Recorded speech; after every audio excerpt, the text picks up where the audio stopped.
turnover ratio from the foreign data. Trade receivable turnover ratio. इस ratio को समझने से पहले ट्रेड रिसीवेबल क्या होते हैं और ट्रेड पेएबल क्या होते हैं दोनों एक साथ समझ लेना। ट्रेड रिसीवेबल और ट्रेड पेएबल इन दोनों को हाथों हाथ समझ लो, क्योंकि अभी तो ट्रेड रिसीवेबल टर्नओवर रेशियो आया है, अभी ट्रेड पेएबल टर्नओवर रेशियो भी निकालना होगा। ठीक है, तो ट्रेड रिसीवेबल क्या होते हैं, इसमें दो चीजें आती हैं। क्या क्या? एक बिल रिसीवेबल और एक डेटर्स। बिल रिसीवेबल और हाँ, यानी ये इन दोनों का कॉम्बिनेशन है। ठीक है, अभी अलग अलग भी मिलेगा तुम्हें बिल रिसीवेबल टर्नओवर रेशियो मिले तो बिल रिसीवेबल का इस्तेमाल करना है, डेटर्स टर्नओवर रेशियो मिले तो डेटर का केवल इस्तेमाल होगा। ट्रेड रिसीवेबल कह दिया तो इन दोनों को जोड़ के इस्तेमाल करोगे। आई बात समझ में? ऐसे ही ट्रेड पेएबल बताओ, इनसे अंदाजा लगाओ, यहाँ भी दो चीजें होंगी। क्या क्या होंगी? शाबाश, एक बिल्स पेएबल होगा, दूसरा बताओ क्रेडिटर्स। क्या होंगे? हाँ, एक बिल्स पेएबल होगा, दूसरा क्रेडिटर्स। जिसको एक पता होगा उसको दोनों पता होंगे, जिसको नहीं पता होगा उसे एक भी पता नहीं होगा। ठीक है, तो अगर इतनी बात तुम्हें समझ आ गई है, एक और बात समझो।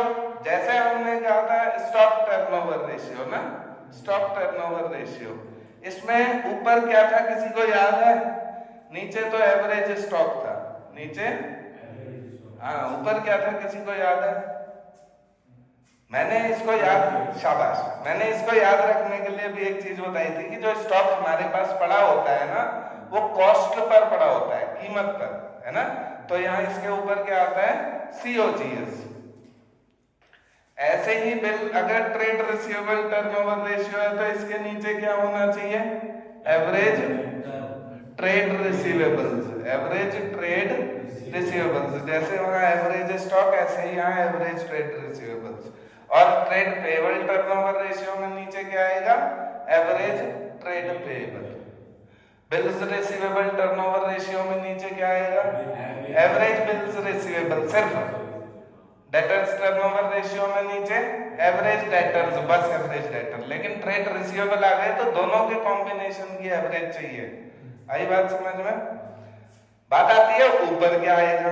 सिर्फ इतनी बात बताओ, अगर ये बिल रिसीवेबल और डेटर से बनते हैं तो डेटर हमसे हमारे किससे खड़े होते हैं, मतलब डेटर्स किससे खड़े होते हैं? सेल से। किससे? सेल से। और वो भी उधार की सेल से डेटर खड़े होंगे। जो नगद दे जाएगा तो वो तो कैश सेल हो गई, तो डेटर खड़े होने का सवाल ही नहीं हुआ, कैश दे गया वो, है ना। तो क्रेडिट सेल जो होती है ना, उससे डेटर खड़े होते हैं। खुद से ध्यान रखना इस बात को कि मैं जब माल बेचता हूं उधार में तो कोई मेरा देनदार खड़ा होता है, तब मेरा कोई डेटर खड़ा होता है। बिल रिसीवेबल भी तभी खड़े होते हैं। ठीक है, आप मेरे से माल ले गए 10,000 का उधार में, तो मैंने तो ये सेल कर दी और आप मेरे क्या कहलाओगे?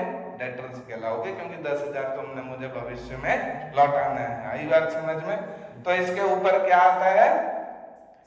Credit sale. क्या आती है? Credit sale. रीजन भी समझ आ रहा होगा तुमको, क्योंकि ये बनते ही क्रेडिट सेल से। उधार में माल बेचूंगा तभी डेटर खड़े होंगे, तभी बिल्स रिसीवेबल खड़े होंगे।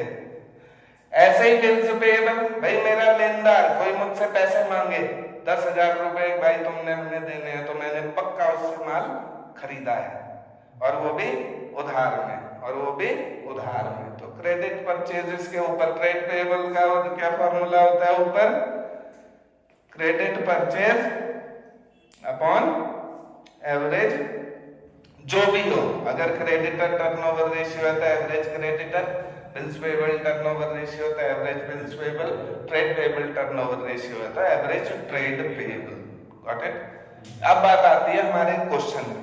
जो हमारा क्वेश्चन है वो है ये ट्रेड रिसीवेबल टर्नओवर रेशियो। ठीक है, इसके लिए जानकारी क्या दी है? Information, total revenue from operations for the year. देखो, टोटल रेवेन्यू फ्रॉम ऑपरेशंस, ये क्या है? रेवेन्यू फ्रॉम ऑपरेशंस बताओ। ये 2 लाख है। 2 लाख है। ये है क्या? इनको पहचानते हो? रेवेन्यू फ्रॉम ऑपरेशन क्या होती है? सेल्स होती है। ये टोटल सेल है। टोटल रेवेन्यू फ्रॉम ऑपरेशन मतलब टोटल सेल्स है। ठीक हो गया। आगे Cash revenue from operations for the year is 40,000. Minus cash revenue घटा दो, यानी कैश सेल माइनस कर दो। कितने की है कैश सेल? 40,000. 40,000 की। बाकी बची हुई क्या है ये 61 की?